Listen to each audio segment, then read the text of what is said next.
Radio host Tony Katz and former Biden surrogate Kevin Wallen. So I just got to ask Tony, it is October, so is this the October surprise? It would be weird to see an October surprise going against the political left. But I must say that I think the bigger story here, the tax one is a harder one to get across to America. It's a harder one to sell. Lying on the 4473 on the form that you fill out to purchase a handgun, that one's pretty easy, especially when you consider Kodak Black, the rapper. He was thrown in jail for the same exact issue. Allow Democrats to explain why a white man won't go to jail and a black man does. That's going to be a very interesting sell for Democrats in 2022. So let's ask our resident Democrat, Kevin.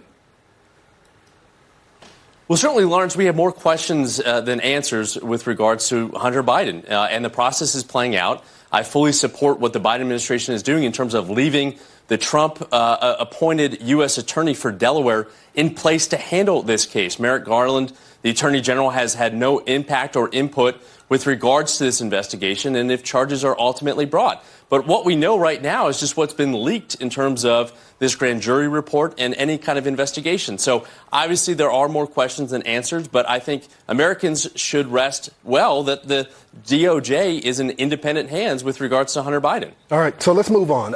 Tony, that's just only some of the bad news. You got OPEC saying they're going to cut.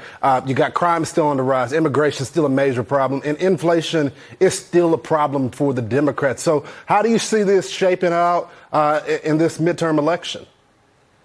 This economy is the story, and it's always been the story in this election. That isn't going to change, especially when that gas prices conversation you're talking about, Lawrence, where you had AAA already discussing the fact a little over a week ago that gas prices were going to go up. 2 million barrels a day being cut by OPEC, and magnify that or expand that conversation with President Biden and that trip that he took. He went to Saudi Arabia, and it was really seen as a level of begging Saudi Arabia to get OPEC to continue to pump the oil. They're not doing it. Now you see him in this idea of, some may call it cozying or increasing the relationship with Venezuela, these communists, to ensure that we have oil. But we're not doing anything about our own energy security. The Biden administration isn't in favor still and works against the idea of offshore drilling. It's bad on bad on bad, and it's about progressive policies. It isn't about what America could do to bring energy to the world.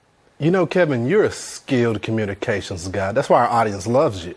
How do you paint a good picture for the Democrats going into the midterm? What message would you sell?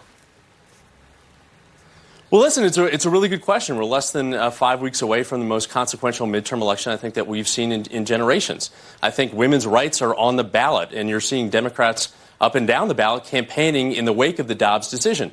But, Lawrence, you and I and Tony have had long conversations about this going back months. I think the economy will be the number one issue with regards to this midterm election. And you're seeing Democrats work really hard to talk about all the great things that we have done in terms of the Inflation Reduction Act, in terms of the CHIPS bill, in terms of the infrastructure bill. But we certainly have to do more.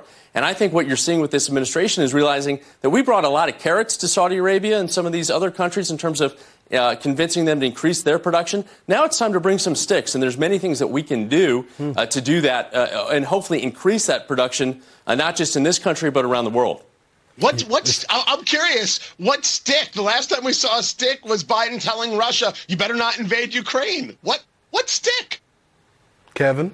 Well, Tony, I think, number one, we're a net exporter of oil and gas right now. We can do a lot of things in this country with the amount of oil that we're producing to keep that here at home. And you're seeing Secretary Granholm and others move in that direction potentially. The problem, and I got to go, fellas, the problem is it's still not helping. I'll have you guys back next week.